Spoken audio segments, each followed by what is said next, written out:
Pria miskin, ayahmu itu hanya tukang rongsok di proyekku. Jangan mimpi kamu menikah dengan anakku. Assalamualaikum warahmatullahi wabarakatuh. Halo sahabat Elva Story, sebelum kita mulai, jangan lupa tekan tombol subscribe, agar tidak tertinggal kisah menarik dari channel ini. Mengapa terkadang orang yang dianggap rendah justru memiliki kehormatan yang lebih tinggi dari yang terlihat? Temukan jawabannya dalam kisah nyata yang penuh hikmah ini. Mari kita mulai kisahnya. Hari itu langit Jakarta terlihat cerah. Hembusan angin lembut menyapu dedaunan di halaman gedung pernikahan megah bertabur hiasan bunga putih dan ungu.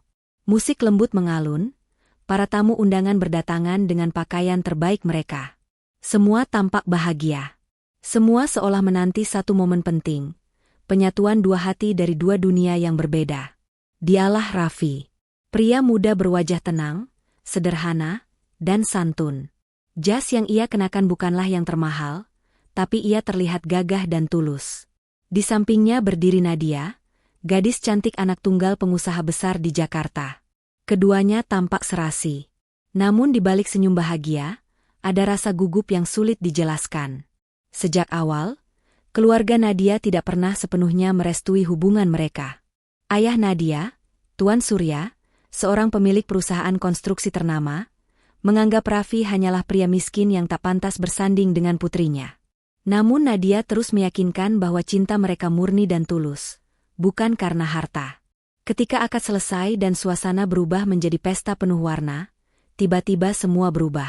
Seorang pria tua berpakaian lusuh masuk ke dalam gedung. Bajunya sederhana, kakinya berdebu, namun sorot matanya penuh kasih. Dialah Pak Darmin, ayah kandung Raffi, yang datang diam-diam hanya untuk menyaksikan kebahagiaan anaknya. Beberapa tamu mulai berbisik, sebagian lain menatap sinis. Tuan Surya yang sedang berbicara dengan rekan bisnisnya menoleh, lalu menatap pria tua itu dengan wajah berubah tegang. Dengan langkah cepat ia mendekat ke pelaminan. Semua orang terdiam ketika ia berkata lantang di depan tamu undangan. "Heh, pria miskin. Ayahmu itu hanya tukang rongsok di proyek milikku. Jangan mimpi kamu menikah dengan anakku." Suara musik berhenti. Senyum para tamu hilang seketika. Nadia menunduk. Wajahnya pucat dan air matanya jatuh tanpa suara. Raffi memandang ayahnya yang berdiri kaku, seolah tak percaya dengan penghinaan yang baru saja keluar dari mulut ayah calon istrinya. Tuan Surya melangkah maju, lalu menatap Raffi dengan tajam. "Keluar dari sini sekarang juga. Jangan sampai aku tendang kalian dari gedung ini." Suara itu menggetarkan seluruh ruangan. Beberapa tamu berusaha menenangkan, namun Surya tak peduli. Ia mendorong Raffi hingga hampir jatuh dari pelaminan. Pak Darmin mencoba menahan diri, tapi air matanya menetes, bukan karena sakit hati, melainkan karena melihat anaknya dipermalukan di depan orang banyak. Raffi menatap semua orang dengan mata berair. Ia tidak membalas satu kata pun, hanya menatap Nadia yang menangis sambil menunduk. Raffi ingin percaya bahwa cinta mereka bisa melewati semua ini, tapi hati manusia tak sekuat itu ketika kehormatan diinjak di depan banyak orang. Gedung mewah itu tiba-tiba terasa sempit. Suara tawa yang tadi bergema kini berganti dengan bisikan dan tatapan iba. Raffi menunduk, mencoba menahan air mata. Ia menarik napas panjang, berusaha tetap tegar di tengah penghinaan. Namun di saat semua mata menatapnya dengan kasihan, pintu besar gedung itu tiba-tiba terbuka lebar. Semua orang menoleh. Suara langkah sepatu bergema dari kejauhan. Masuklah sepasang suami istri parubaya berpakaian sangat rapi, diikuti beberapa bodyguard yang berdiri tegap di belakang mereka. Sosok pria itu berwajah tegas dan berwibawa, sementara sang istri berpenampilan anggun dan tenang. Tatapan mata keduanya menusuk ke arah pelaminan. Semua tamu mulai berbisik, tak tahu siapa mereka. Raffi yang masih terkejut perlahan menoleh, matanya membesar, bibirnya bergetar pelan. Itu, ayah dan ibunya. Kedua orang tua yang selama ini memilih hidup sederhana, menyembunyikan jati diri mereka agar Raffi bisa merasakan kehidupan nyata tanpa bergantung pada kekayaan keluarga. Langkah mereka makin mendekat ke arah Tuan Surya yang masih berdiri dengan wajah sombong. Pria parubaya itu berhenti tepat di hadapan Surya, lalu berkata dengan suara tegas namun dingin. "Berani-beraninya kamu mempermalukan anakku di depan tamu undangan." Suasana mendadak hening. Semua mata kini tertuju pada dua pria itu yang saling berhadapan di tengah gemerlap lampu pernikahan yang kini terasa membakar amarah. Dan disitulah kisah ini mulai berubah. Semua mata kini tertuju pada dua sosok yang baru datang itu. Suara langkah mereka bergema di antara lantai marmer yang dingin, diiringi aroma parfum mewah yang menyebar pelan. Pria parubaya itu berjalan dengan tegap, sementara wanita di sampingnya memegang tangan Raffi dengan lembut. Ruangan yang tadi penuh bisikan kini berubah hening. Bahkan musik pun berhenti. Tuan Surya menatap keduanya dengan dahi berkerut. "Siapa kalian berani masuk ke acaraku tanpa diundang?" Pria itu menatap lurus tanpa gentar. Suaranya tenang tapi menggetarkan. "Aku Darmawan, ayah kandung dari Raffi, pria yang baru saja kau hina di depan semua orang." Ruangan mendadak gempar. Para tamu saling berpandangan. Beberapa bahkan berbisik pelan, menyebut nama yang mereka kenal dengan baik. Darmawan, pemilik Dharma Group, perusahaan yang bekerja sama dengan Surya Construction itu. Wajah Tuan Surya perlahan berubah pucat. Langkahnya mundur setengah langkah, tapi gengsi menahannya untuk meminta maaf. Ia menatap Darmawan dengan nada tak percaya. "Tidak mungkin. Kalau begitu kenapa anakmu tampak seperti orang miskin?" Darmawan menatap Raffi, lalu kembali menatap Surya. "Karena aku ingin anakku tahu arti kehidupan yang sesungguhnya. Aku tidak ingin ia dikenal karena hartaku, tapi karena kebaikan hatinya. Namun rupanya, kau menilai manusia hanya dari pakaian yang ia kenakan." Kata-kata itu menggema keras. Para tamu mulai berbisik, ada yang menatap malu, ada pula yang memandang Surya dengan rasa heran. Tuan Surya menelan ludahnya. "Tapi, kenapa tidak bilang dari awal? Aku pikir." Darmawan memotong kalimatnya dengan nada tajam. "Tak perlu kau pikirkan. Yang perlu kau tahu, kau telah mempermalukan anakku di hari sucinya. Dan aku tidak akan melupakan hal itu." Raffi berdiri di antara mereka. Wajahnya masih menyimpan luka yang dalam, tapi ia mencoba tetap sopan. "Sudahlah ayah, aku hanya ingin semuanya berakhir baik. Aku tidak ingin mempermalukan siapapun." Namun Darmawan menatapnya tegas. "Tidak, nak. Orang yang menghina keluarga, kita harus belajar arti harga diri. Cukup kau diam selama ini, biar aku yang berbicara." Suasana memanas. Sang istri Darmawan, Ibu Ratna, mencoba menenangkan, namun tatapannya tetap dingin pada keluarga Surya. Sementara itu, Nadia hanya bisa berdiri terpaku, air matanya terus menetes tanpa bisa berkata apa-apa. Ia tahu ayahnya sudah melampaui batas. Beberapa detik yang terasa panjang berlalu. Darmawan kemudian melangkah ke arah Raffi, memegang pundaknya dan berkata, "Ayo, kita pulang. Tak ada lagi alasan untuk tetap di tempat yang tak tahu menghargai kehormatan manusia." Raffi menatap Nadia sekali lagi.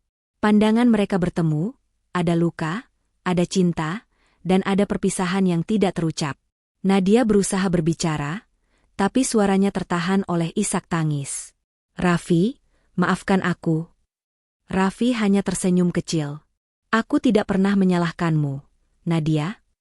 Darmawan memberi isyarat pada bodyguardnya, dan mereka berjalan keluar dari gedung dengan langkah mantap. Setiap langkah seolah menjadi tamparan keras bagi Tuan Surya yang berdiri kaku di tengah ruangan, menatap punggung orang-orang yang baru saja ia hina. Saat pintu besar tertutup kembali, pesta itu berubah menjadi sunyi. Para tamu pelan-pelan meninggalkan tempat, sebagian dengan raut kecewa, sebagian lagi masih tak percaya dengan apa yang baru terjadi. Lampu-lampu kristal yang berkilau kini seolah kehilangan cahayanya. Di atas pelaminan, bunga-bunga yang indah terasa seperti saksi bisu dari keangkuhan yang baru saja merobek kehormatan dua keluarga. Dan malam itu, pernikahan yang seharusnya menjadi hari bahagia berubah menjadi peristiwa yang tak akan pernah dilupakan. Di luar gedung, Raffi menatap langit malam yang gelap, lalu menarik napas panjang. "Terima kasih, ayah, sudah datang tepat waktu." Darmawan menepuk pundak anaknya dengan lembut. "Tidak ada orang yang boleh menginjak harga diri keluarga kita, nak. Ingat, kesederhanaan bukan aib. Justru di sanalah letak kemuliaan manusia." Raffi menatap jauh ke arah gedung yang kini sepi. Dalam hatinya, ia tahu, sesuatu yang besar telah berubah malam itu. Bukan hanya cinta yang hancur, tapi juga harga diri yang harus ditegakkan. Dan tanpa sepatah kata lagi, mereka pun meninggalkan tempat itu, meninggalkan gemerlap pesta yang kini tak lagi berarti. Beberapa hari setelah kejadian memalukan di pesta pernikahan itu, suasana di kantor Surya Construction terasa tegang. Telepon berdering tanpa henti, para staf hilir mudik dengan wajah panik. Di ruang kerjanya, Tuan Surya duduk di kursi besar berlapis kulit, wajahnya pucat dan penuh kecemasan. Pagi itu, seorang sekretaris masuk terburu-buru membawa map berwarna coklat. Nafasnya terengah saat berkata, "Pak, surat resmi dari Dharma Group baru saja tiba. Semua kerja sama proyek dengan perusahaan kita dibatalkan secara sepihak." Tuan Surya berdiri dengan cepat. Tangannya gemetar saat membuka surat itu. Tulisan tegas di atas kop surat perusahaan ternama itu menyebutkan pembatalan seluruh kontrak kerjasama, termasuk proyek besar pembangunan pusat perbelanjaan dan perumahan elit yang menjadi sumber utama keuntungan tahun itu. Tidak mungkin, gumam Surya lirih. Proyek ini bernilai miliaran. Kalau dibatalkan, habis sudah semuanya. Ia meremas surat itu dengan marah. Bagaimana mereka bisa melakukan ini? Namun di dalam hatinya, ia tahu jawabannya. Ia tahu ini bukan semata urusan bisnis. Ini adalah akibat dari kesombongan dan ucapan kasarnya di hari pernikahan anaknya sendiri. Sementara itu, di tempat lain, Raffi duduk di ruang tamu rumah mewah milik orang tuanya. Wajahnya masih murung. Ibu Ratna menatap anaknya penuh kasih. "Anakku, jangan terlalu memikirkan masa lalu. Semua ini adalah kehendak Allah. Kau sudah sabar, dan kesabaranmu akan membuahkan kebaikan."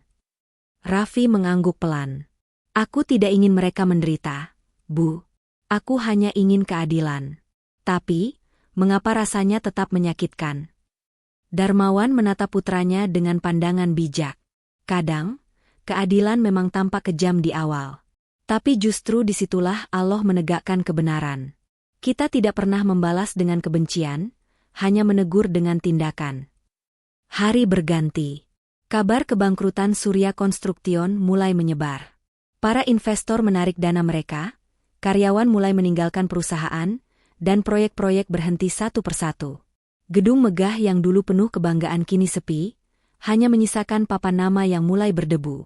Dalam keputusasaan, Tuan Surya akhirnya memutuskan untuk datang ke rumah keluarga Darmawan. Ia datang tanpa pengawal, hanya mengenakan kemeja putih kusut dan wajah yang tak lagi berwibawa. Gerbang besar rumah itu terbuka, dijaga oleh 2 bodyguard yang berdiri tegap. Ia menatap ke arah dalam, tampak halaman luas dengan mobil-mobil mewah terparkir rapi.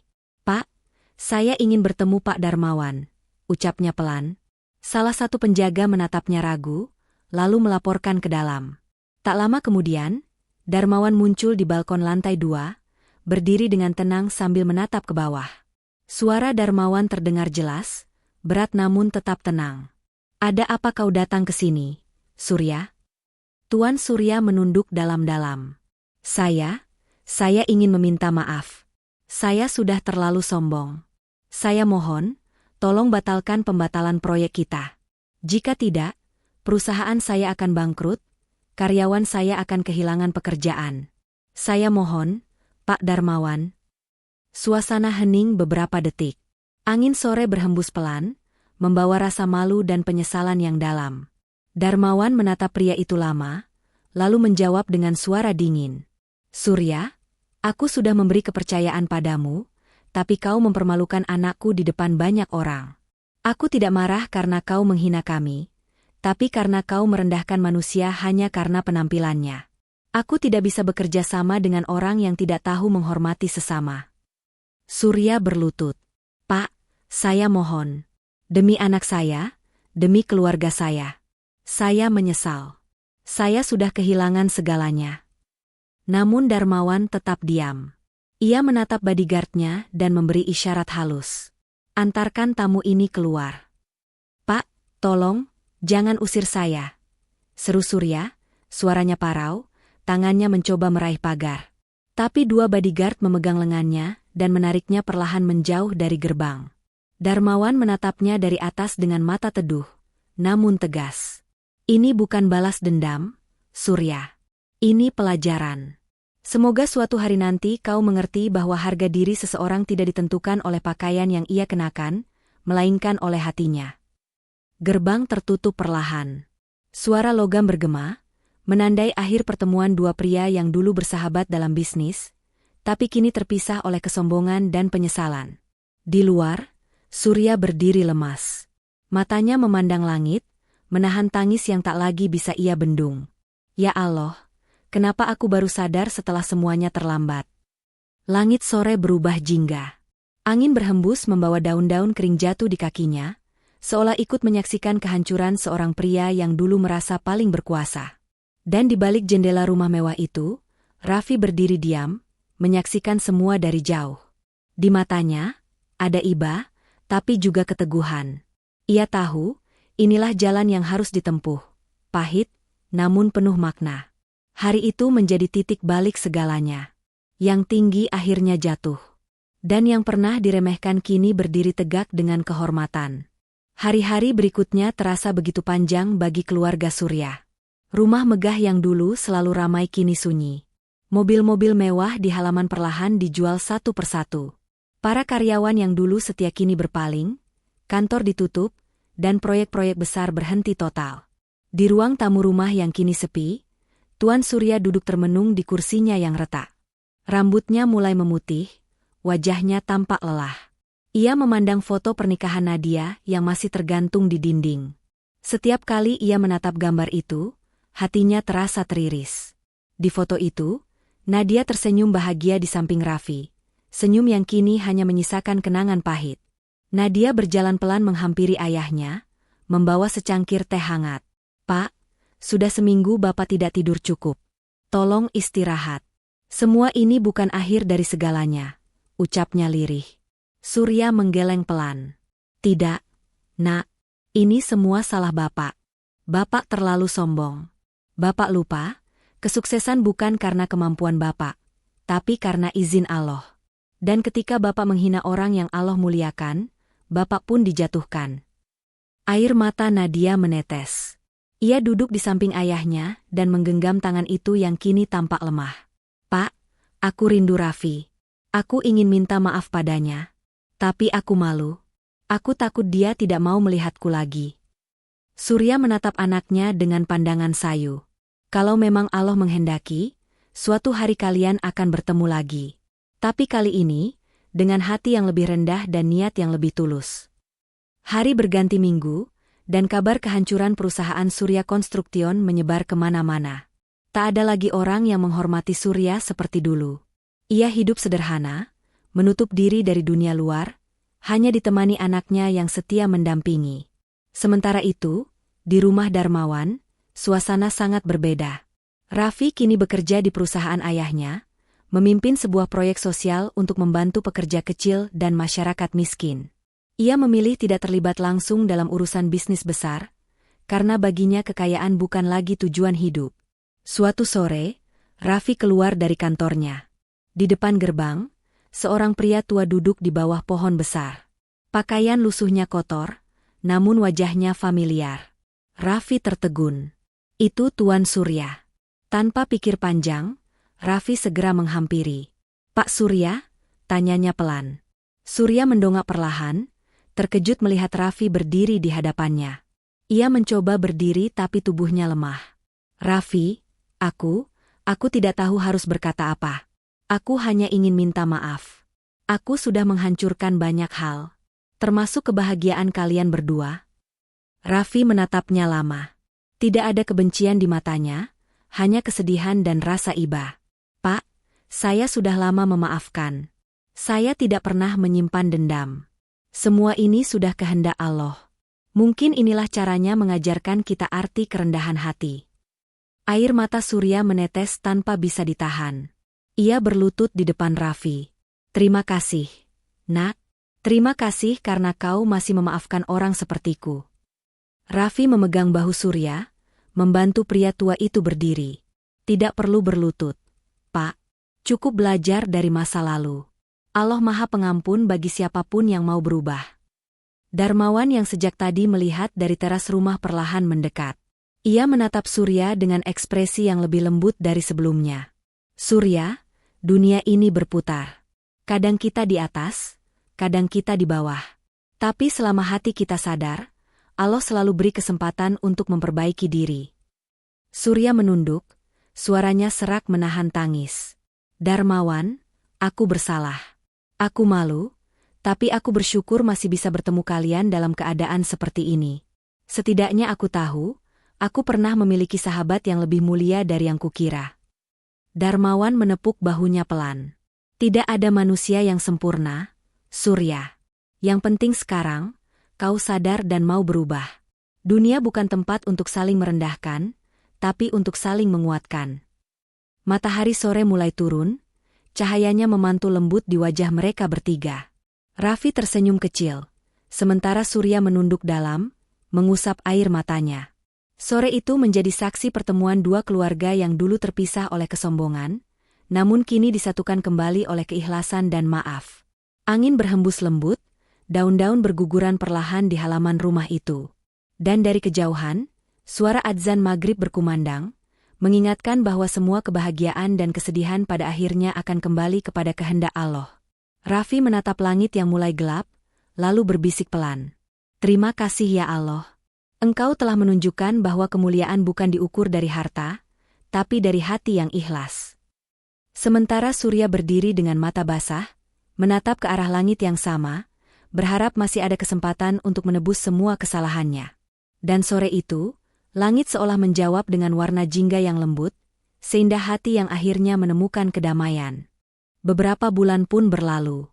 Kehidupan berjalan seperti biasa, tapi hati mereka sudah tak sama seperti dulu. Surya kini tinggal di rumah sederhana di pinggiran kota bersama Nadia. Tidak ada lagi kemewahan, tidak ada lagi pesta, hanya suara adzan yang kini menjadi pengingat di setiap harinya. Setiap pagi, Surya berangkat ke masjid untuk membantu membersihkan halaman. Sesekali ia membantu warga sekitar memperbaiki genteng atau memperbaiki pagar rumah. Orang-orang mengenalnya bukan lagi sebagai pengusaha kaya, tapi sebagai pria yang sopan dan rendah hati. Nadia yang dulu hidup dengan segala fasilitas kini belajar menjahit. Dengan tangannya sendiri, ia membuat baju untuk anak-anak yatim di sekitar lingkungan barunya. Walau sederhana, wajahnya tampak damai. Ia tidak lagi mengejar harta, hanya ketenangan dan keberkahan hidup. Sementara itu, Raffi menjalankan perusahaannya dengan penuh tanggung jawab. Namun ia tidak melupakan masa lalunya. Ia membuka banyak lapangan kerja bagi masyarakat kecil, memberi peluang bagi mereka yang dulu pernah diremehkan. Di setiap langkahnya, Raffi selalu ingat satu hal, bahwa kesombongan hanya akan menjerumuskan manusia pada kehancuran, sementara kerendahan hati akan mengangkat derajat siapapun yang menjaganya. Suatu sore, Raffi duduk di ruang kerjanya, memandangi tumpukan berkas. Ia tiba-tiba teringat pada Nadia. Entah kenapa, wajah itu masih sering muncul dalam pikirannya, bukan karena cinta yang belum padam, tapi karena rasa iba dan penghormatan. Ia tahu Nadia bukan seperti ayahnya dulu. Ia hanya terjebak dalam kesalahan orang tuanya. Raffi pun memutuskan untuk pergi ke rumah sederhana tempat Nadia dan ayahnya tinggal. Saat ia tiba di sana, ia melihat Nadia sedang menyapu halaman. Gadis itu tampak terkejut ketika melihat mobil hitam berhenti di depan rumah mereka. Dari dalam mobil, Raffi keluar dengan pakaian sederhana, senyum tenang di wajahnya. Nadia, sapa Raffi lembut. Nadia menatapnya lama, seolah tidak percaya dengan apa yang dilihatnya. Raffi, apa benar ini kamu? Raffi mengangguk pelan. Aku hanya ingin tahu kabar kalian. Sudah lama tidak bertemu. Nadia tersenyum samar. Kami baik-baik saja. Ayah sudah banyak berubah. Ia sering membantu warga, dan tak pernah lagi berbicara tentang bisnis atau harta. Raffi menatap ke dalam rumah, lalu berkata, "Boleh aku menemui beliau?" Nadia mengangguk. Ia mempersilakan Raffi masuk. Di ruang tamu, Surya duduk membaca Al-Quran. Ketika mendengar langkah Raffi, ia menoleh. Seketika matanya berkaca-kaca. Ia berdiri, lalu berjalan perlahan mendekat. "Raffi," ucapnya lirih. "Pak," jawab Raffi dengan suara lembut. Tanpa banyak kata, Surya memeluk Raffi erat. Air matanya jatuh di bahu pria muda itu. "Terima kasih, Nak." Terima kasih karena kau tidak menyimpan dendam. Kalau saja dulu aku tidak buta oleh kesombongan, mungkin semua ini takkan terjadi. Raffi menggeleng pelan. Semua sudah berlalu, Pak. Mungkin ini cara Allah mengajarkan kita arti kesabaran dan kasih sayang. Nadia berdiri di samping mereka, menatap dengan mata basah. Ia tahu, hari itu bukan hanya pertemuan biasa, tapi penghapus luka masa lalu yang sempat membekas dalam. Setelah berbincang lama, Raffi berpamitan. Sebelum keluar, Surya menggenggam tangannya erat. Raffi, kalau kau tidak keberatan, aku ingin membantu lagi, bukan sebagai rekan bisnis, tapi sebagai sahabat lama yang ingin menebus kesalahan. Raffi tersenyum. Aku akan senang sekali, Pak. Dunia ini takkan berarti jika kita tidak saling memaafkan. Mereka pun berpisah dengan senyum dan hati yang ringan. Sejak hari itu, hubungan dua keluarga yang dulu terpecah kini perlahan kembali terjalin. Surya sering membantu proyek sosial Raffi, sementara Nadia menjadi pengajar